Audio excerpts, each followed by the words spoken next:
તો ભગવાન જગન્નાથજીની 149મી રથયાત્રાને પગલે અમદાવાદ પોલીસ દ્વારા સુરક્ષાની તમામ તૈયારીઓ પૂર્ણ કરવામાં આવી છે। આ વર્ષે રથયાત્રામાં પ્રથમ વખત આધુનિક ટેકનોલોજીનો વ્યાપક ઉપયોગ કરવામાં આવશે, જેના ભાગરૂપે ક્રાઇમ બ્રાન્ચ દ્વારા નેત્રવાન તૈનાત કરાયું છે। આ વાન 360 ડિગ્રી કેમેરાથી વાહનોના આરટીઓ નંબર અને ગતિવિધિઓનું લાઈવ મોનિટરિંગ કરશે।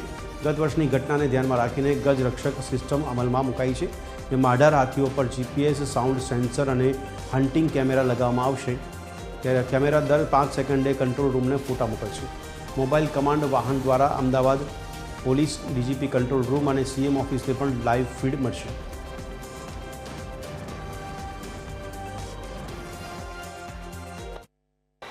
ભગવાન શ્રી જગન્નાથની 149મી રથયાત્રામાં જોડાનાર તમામ ભક્તોની સુરક્ષા માટે અમદાવાદ શહેર પોલીસે ખાસ એક્શન પ્લાન બનાવ્યો છે। અમદાવાદ શહેર ક્રાઇમ બ્રાન્ચની સાથે વાત કરવામાં આવે તો જે પ્રકારે અલગ અલગ વ્યવસ્થાઓ ગોઠવવામાં આવી છે, જગન્નાથ મંદિરની આસપાસ ખાસ ડ્રોન થકી સર્વેલન્સ કરવામાં આવશે અને બીજી તરફ વાત કરીએ તો અલગ અલગ રીતે જ્યાં પણ જે ભીડ એકત્ર થતી હોય ત્યારે ભીડ કેટલી છે, કઈ રીતે ભીડને ડાયવર્ટ કરી શકાય, ક્રાઉડ મેનેજ કરી શકાય, આ તમામ બાબતોની જે તકેદારી છે તે ક્રાઇમ બ્રાન્ચ દ્વારા રાખવામાં આવશે। ખાસ કરીને જગન્નાથ મંદિરની નજીક મોબાઈલ કોમ્યુનિકેશન વ્હીકલ છે, જેમાંથી આ સમગ્ર નજર રાખવામાં આવશે। આ જે સીધા દ્રશ્યો છે કે ડ્રોનના છે, જગન્નાથ મંદિર હોય કે પછી રથયાત્રાનો જે સમગ્ર રૂટ હોય તે રૂટ ઉપર ટ્રાફિક કઈ રીતે મેનેજ કરી શકાય, ક્રાઉડ કઈ રીતે મેનેજ કરી શકાય અને તમામ જે રથયાત્રાના રૂટ ઉપર સુરક્ષા વ્યવસ્થાની જે જવાબદારી છે તે સારી રીતે નિભાવી શકાય, તેના માટે અમદાવાદ શહેર ક્રાઇમ બ્રાન્ચ અને શહેર પોલીસ દ્વારા આ કામગીરી કરવામાં આવી છે। અને હવે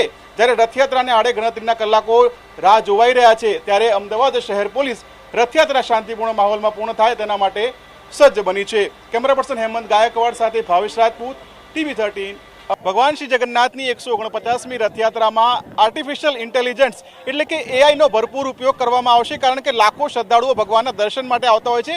ગયા વર્ષે જે પ્રકારની ઘટના બની હતી, એક ગજરાજ બેકાબુ બન્યો હતો અને જેના કારણે અફરાતફરી સર્જાઈ હતી, તે વસ્તુને અટકાવવા માટે અમદાવાદ શહેર પોલીસ દ્વારા આ વખતે એક ખાસ સિસ્ટમ શરૂ કરવામાં આવશે અને જેમાં હાથીનું જીપીએસ ટ્રેકર એક રાખવામાં આવશે। આપણે જે દ્રશ્યો જોઈ રહ્યા છીએ તે જીપીએસ ટ્રેકર છે, જેમાં આજુબાજુના અવાજ કે પછી હાથીની આસપાસ કયા પ્રકારના લોકો છે, કેટલા લોકો છે, કેટલી ભીડ છે, આ તમામ બાબતોનું એનાલિસિસ થશે। આપણી સાથે અમદાવાદ ક્રાઇમ બ્રાન્ચના પીઆઈ ડીકે ઠાકર સાહેબ છે।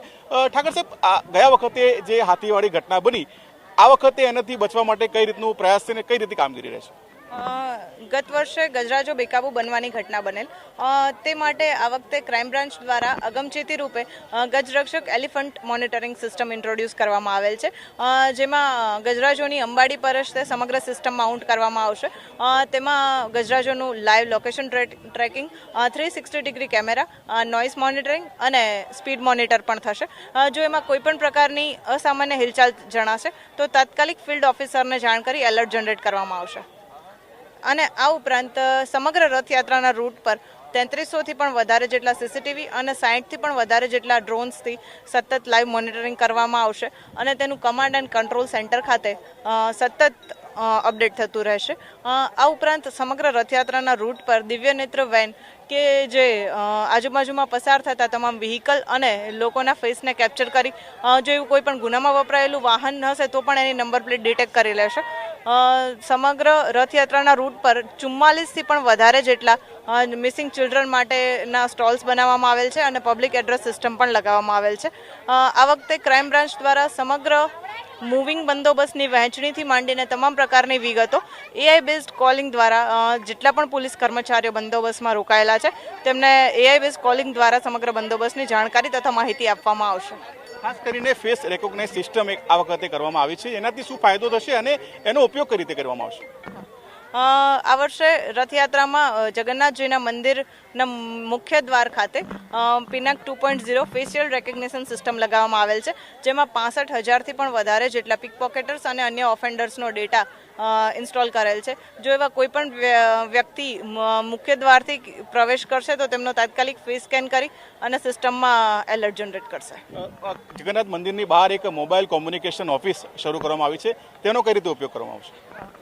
જે command and control centre on wheels છે કે જેમાં આપણે એલિફન્ટ મોનિટરિંગ સિસ્ટમ છે તથા જે બીજી લાઈવ સીસીટીવી અને લાઈવ ડ્રોન્સ છે તો તેની લાઈવ ફીડ અપલોડ થશે અને તે સતત ફિલ્ડમાં સાથે રહેશે। આભાર. તો જે પ્રકારે અધિકારીએ જણાવ્યું કે આ વખતે આ ટેકનોલોજીનો ભરપૂર ઉપયોગ કરીને તમામ જે શ્રદ્ધાળુઓ છે તેમની સુરક્ષા માટે અમદાવાદ શહેર પોલીસ દ્વારા ખાસ તકેદારી રાખવામાં આવશે અને કોઈ અનિચ્છનીય બનાવ ન બને તેને લઈને પણ અમદાવાદ ક્રાઇમ બ્રાન્ચ સજ્જ બન્યું છે. કેમેરા પર્સન હેમંત ગાયકવાડ સાથે ભાવેશ રાજપૂત, TV13 અમદાવાદ.